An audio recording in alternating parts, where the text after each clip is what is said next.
ஓம் ஸ்ரீதாரா நேயர்களுக்கு வணக்கம். எல்லாரும் எப்படி இருக்கீங்க? நாங்களும் ரொம்ப நல்லா இருக்கோம்.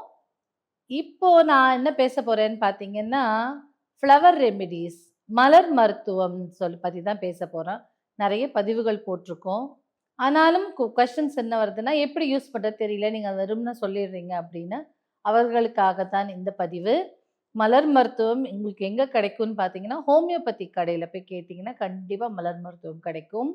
அது வந்து ஈதர் லிக்விட் ஃபார்ம்ல அம் தண்ணி மாதிரி ஒரு ஃபார்ம்ல குடுக்கலாம். அத வந்து தண்ணீல 2 சொட்டு கலந்து சாப்பிடலாம். இல்ல எனக்கு அது ஒரு மாதிரி தண்ணி டிஃபரண்ட் டேஸ்ட்டா மாறிடுது. என்னால அது வந்து டேஸ்ட்லாம் ஒண்ணும் ரொம்ப மாறாது. பட் சில பேருக்கு அது ரொம்ப சென்சிட்டிவா இருக்கவங்களுக்கு அது பிடிக்காம இருக்கலாம்.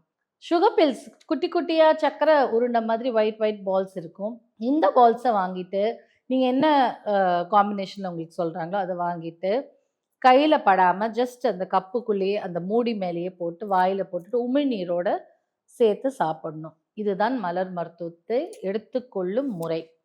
இந்த மலர் மருத்துவம் எப்படின்னு பார்த்தீங்கன்னா, குணாதிசயம் நம்மளுடைய ஸ்டேட் ஆஃப் மைண்ட்ன்னு சொல்லக்கூடிய மனநிலையை பொறுத்து தான் மருத்துவம் குடுப்பாங்க. அப்போ இன்னைக்கு வொர்க் பண்ற இன்னைக்கு நம்மளுக்கு நல்லா வொர்க் பண்ற மலர் மருத்துவம், நாளைக்கு நம்ம மனநிலை வேறுபடும்போது அது வொர்க் பண்ணாம போகும். ஸோ அதுக்கு உங்க மலர் மருத்துவம் குடுக்குறவங்க, உங்களுடைய குணத்தை பார்த்து, உங்களுடைய மனநிலையை பார்த்து தான் அந்த மலர் மருத்துவத்தை உட்கொள்ளணும்னு சொல்லுவாங்க. அதுல இன்னைக்கு நம்ம பார்க்க போறிய மலர் மருத்துவம் என்னன்னு அப்படின்னு பார்த்தீங்கன்னா, கார்ஸ். GORSE. இந்த கார்ஸ் எதுக்கெல்லாம் பயன்படுத்துவாங்கன்னா, ஒரு மலர் மருத்துவத்துக்கு பல பயன்கள் உண்டு. நம்ம அதுல இன்னைக்கு ஒரு ஒரு சில பயன்கள் மட்டும் பார்க்கலாம். இந்த கார்ஸ் யாரெல்லாம் பயன்படுத்தலாம் அப்படி சொன்னீங்கன்னா, வாழ்க்கையே வெறுத்து, "போதும்டா சாமி, எனக்கு இனிமேல் எதுவுமே வேண்டாம்" அப்படின்னு சொல்லி நம்பிக்கையை இழந்து, தன்னம்பிக்கையை இழந்து, இனிமேல் நம்மளுக்கு வாழ்க்கையே முடிஞ்சு போச்சு. ஒரு ஹோப்பும் கிடையாது. ஏதோ இருக்கிறேன், போறேன் அப்படின்னு சொல்றது தான் ஆ சொல்ற அந்த மனநிலைக்கு தான் கார்ஸ். எக்ஸாம்பிள் பார்த்தீங்கன்னா, ஏதாவது ஒரு பிசினஸ் ட்ரை பண்ணிட்டே இருப்பாங்க. தொடர்ந்து அவங்களுக்கு அந்த பிசினஸ்ல ஷைன் ஆகாதபடி இருக்கும்.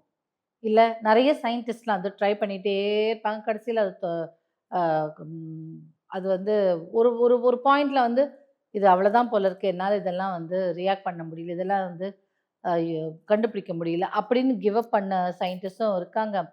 இது எப்படி வராம போச்சுன்னு சொல்லிட்டு மேல மேல அத இம்ப்ரூவைஸ் பண்ணி, தன்ன தானே ப்ரூவ் பண்ண சயின்டிஸ்ட்டும் இருக்காங்க. இந்த காட்ஸ் எடுத்துக்கிட்டவங்க எப்படி காட்ஸ்க்கு நெகட்டிவ் குவாலிட்டீஸ் என்னன்னு பார்த்தீங்கன்னா, அதாவது கிவ் அப் பண்ணிடுறது.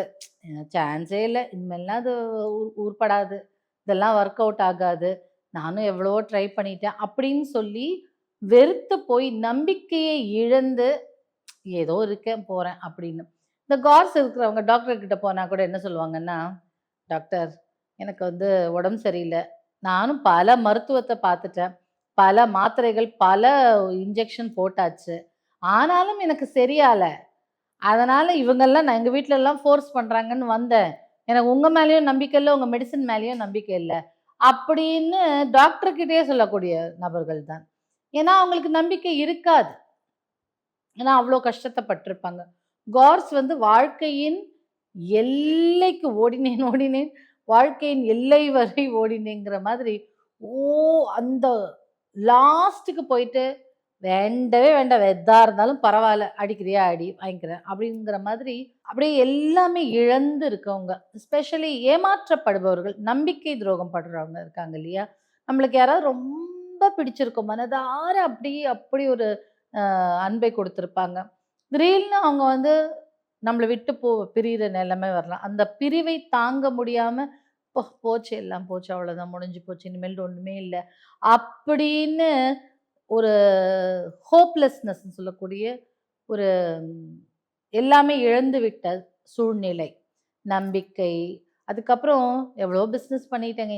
இந்த பிசினஸ்லாம் எனக்கு ஒர்க் அவுட் ஆகலன்னு சொல்லிட்டு, அந்த பிசினஸ இழுத்து மூடணும்னு நெனைக்கிறது. என்னாலலாம் சாதிக்க முடியலங்க. நானும் எவ்வளவோ ட்ரை பண்ணிட்டேன். அப்படின்னு கிவ் அப் பண்ணிடுறது. அந்த சிச்சுவேஷன்ல யாரெல்லாம் அந்த கார்ஸ் எடுத்துக்கிறாங்களோ, அவங்களுக்கு வந்து ஒரு தனி விதமான தன்னம்பிக்கை வரும். தன்னம்பிக்கைங்கிறத விட, ஓகே இது ஒர்க் அவுட் ஆகல. நெக்ஸ்ட் ட்ரை பண்ணலாம். அப்படிங்கிற ஒரு ஹோப் வரும். இவர்களுக்கெல்லாம் கடவுள் மேலேயே கோவம் வந்துரும். கடவுளே என்ன கடவுள்? என்னத்த நம்ம இவ்ளோ ப்ரே பண்ணியிருக்கோம். இதெல்லாம் ஒண்ணும் நடக்கல. அப்படின்னு அவங்க மேலேயே அப்படி திருப்பிப்பாங்கல்ல. அந்த மாரியான நபர்களும் தான் இருப்பாங்க. இப்போ ரொம்ப நான் கடவுள நம்புனேன். கடைசியில என்னை இப்படி கைவிட்டுட்டாங்க. அப்படின்னு சொல்லி மனசை கஷ்டப்படுத்தி, அந்த கடவுள் மேலேயே என்னை ஏமாத்திட்டியே அப்படின்னு சொல்லி, அப்படியே அப்போ கடவுளையே கிட்டயே அப்படி பேசுறாங்கன்னா, அவங்க எவ்வளோ ஒரு மாரி மனநிலையில இருப்பாங்க யோசிச்சு பாருங்க. இனிமேல்ட்டு எனக்கு என்னங்க இருக்கு? நான் என் டைமுக்காக வெயிட் பண்றேன். அப்படின்னு வாழ்க்கையில எல்லாத்தையும் இழந்துட்டு நிக்கிறவங்க காசு எடுத்துக்கிட்டாங்கன்னா, சரி ஏதோ ஒரு வாய்ப்பு இருக்கு. நம்ம இன்னும் ட்ரை பண்ணலாம். இன்னொரு யோசிக்கலாம். இது ஒர்க் அவுட் ஆகலன்னா என்ன? இன்னொன்னு ஒர்க் அவுட் ஆகலாம். இது காசு எடுத்துக்கிறவங்க வந்து இப்போ இப்போ நம்ம வாழ்க்கையில ஆல்ரெடி கஷ்டத்துல இருக்கும்போது, இன்னொருத்தவங்க வந்து எரியிற நெருப்புல எண்ணெய ஊத்துற மாதிரி, ஏதான்னு ஒண்ணு சொல்லி இன்னும் கொஞ்சம் உசுப்பேத்தி நம்மள இன்னும் வருத்தப்பட வைப்பாங்கல்ல. ஆனா காட்ஸோட பாசிட்டிவ் சைடு என்னன்னு பார்த்தீங்கன்னா, காட்ஸ் எடுக்க எடுக்க யாராவது வந்து உங்கள இன்ஃப்ளூயன்ஸ் பண்ணாலும், "அப்படியா?" அப்படின்னு கேட்டுட்டு அன்ஷேக்கபிளா இருப்பாங்க. தான் செய்றது தான் செய்வாங்க. இது ஒர்க் அவுட் ஆகலன்னா வேற பிளான். இது ஒர்க் அவுட் ஆகலன்னா plan A, plan B, plan C அப்படின்னு டக்கு டக்கு டக்குன்னு போட்டுக்கிட்டே இருப்பாங்க. இது காட்ஸோட பாசிட்டிவ் சைடு. இப்படி நெகட்டிவா இருக்கிறவங்க காட்ஸ் எடுத்துக்கும்போது, அவங்க வந்து ஸ்ட்ராங்கா திரும்ப ட்ரை பண்ணுவாங்க. திரும்ப புதிய முயற்சிகள் எடுப்பாங்க. வாழ்க்கையில நம்பிக்கை வரும். கடவுள் மீது நம்பிக்கை வரும். மனிதர்கள் மீது நம்பிக்கை வரும். மனிதர்கள் சில பேர் நம்பிக்கை துரோகம் பண்ணிட்டாங்கன்னா, எல்லாரையும் கட் பண்ணி எல்லாரும் அந்த கேட்டகரின்னு போடுறது இல்லையா? அந்த மாதிரி நம்பிக்கை வரும். அ இந்த மலர் மருத்துவத்துல என்ன ஒரு ஒரு அழகான விஷயம்னா, நம்ம வீட்டு செல்லப்பிராணிக்கு கூட கொஞ்சம் குடுக்கலாம். இந்த ரொம்ப வலியில துடிச்சுட்டு இருக்கும்போது, வலியில ரொம்ப துடிச்சு இந்த தீராத வயிறு வலி என்னால முடியல அப்படின்னு வயிறு வலியோ, தலைவலியோ, இந்த வலியில ரொம்ப துடிச்சு என்னென்னவோ ட்ரீட்மெண்ட் எடுத்துட்டாங்க. என்னால முடியலன்னு அப்படின்னு சொல்றவங்களுக்கு கூட காஸ் குடுக்கலாம். ஐ மீன் நீங்க ட்ரீட்மெண்ட் எடுக்கிறத எடுத்துக்கோங்க. காஸ் குடுக்கும்போது அவங்களுக்கு தனியா ஒரு தன்னம்பிக்கை, ஒரு நம்பிக்கை வரும். மருந்தின் மேல் நம்பிக்கை வரும். சுத்தி இருக்கிற ஆட்கள் மேல் நம்பிக்கை வரும். வாழ்க்கையில் நம்பிக்கை வரும். இதெல்லாம் வந்து ஒரு புது வாழ்க்கைக்கான வழிவகுக்கும்.